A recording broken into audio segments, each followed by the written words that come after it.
À la fin du 19e siècle et au début du 20e, de nombreux touristes, le plus souvent des Américains, convergent vers un centre de villégiature très prisé de Saint-François-du-Lac. Abenaki Springs, c'est d'abord l'exploitation de sources d'eau douce et d'eau salée. Vers 1880, un hôtel y est construit et bénéficiera d'une grande réputation pour ses bains thérapeutiques à l'eau salée.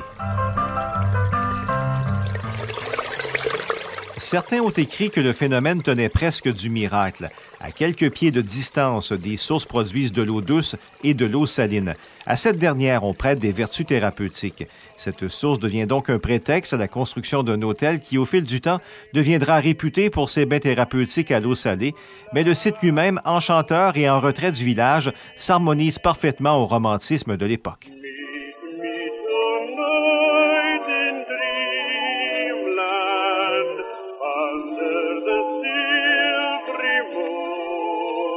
Les premières années, les visiteurs arrivent par bateau. À partir de 1900, le chemin de fer amène une nouvelle clientèle venant de partout. Des carrosses à chevaux font la navette entre la gare et l'hôtel, et ce jusqu'après l'arrivée des premières automobiles, comme le raconte Henri Baudet et son épouse Florence Hudon. Il y avait des calèches pour faire promener le monde en campagne. Ah oui, dans ce temps-là, il allait chercher le monde à la gare, puis là, il envoyait des chevaux pour chercher des touristes qui avaient déjà le nom, là, d'autres. Il y a beaucoup de gens qui venaient plus par le chemin de fer qu'en voiture à l'époque. Pas tout le monde qui avait des voitures. Hein? L'hôtel comprenait plus d'un pavillon, le central abritant une salle à manger artistiquement décorée et un lobby meublé avec luxe servant de salle de séjour. De là, un escalier conduisait aux étages supérieurs où se trouvaient les chambres.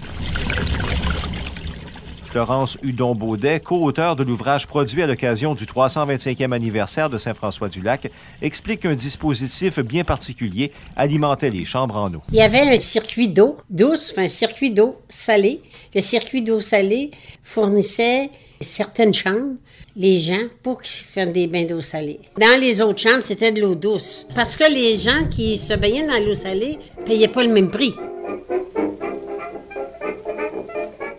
Le complexe incluait une salle de danse, aussi fréquentée les fins de semaine par la jeunesse locale, malgré la réprobation du clergé, comme le raconte le Pierre-Villois Paul Schoner. J'ai moi-même entendu ici, lors du sermon de la grand-messe le dimanche, notre curé avertir ses fidèles que c'est pas recommandable, même que ça pouvait être une source de péché.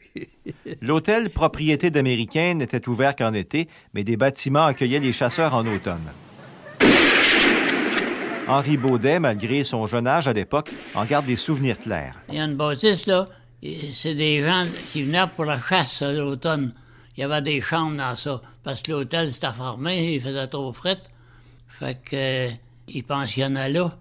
Et puis il y avait des guides pour aller avec eux autres sur le lac pour aller à chasse au canard, là.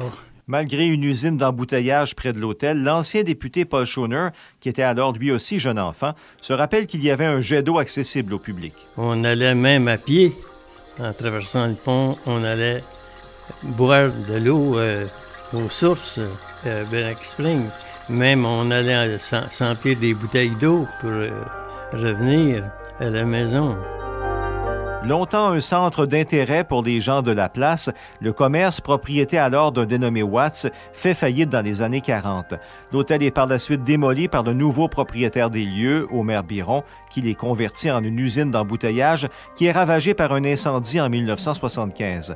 Les bâtiments qui restent, à l'angle du rang Grande Terre et de la route Bois-de-Masca, témoignent bien peu de leur vocation passée. Encore aujourd'hui, une entreprise de Richemont exploite l'eau de cette source pour la vendre sous le nom d'eau minérale Abenaki.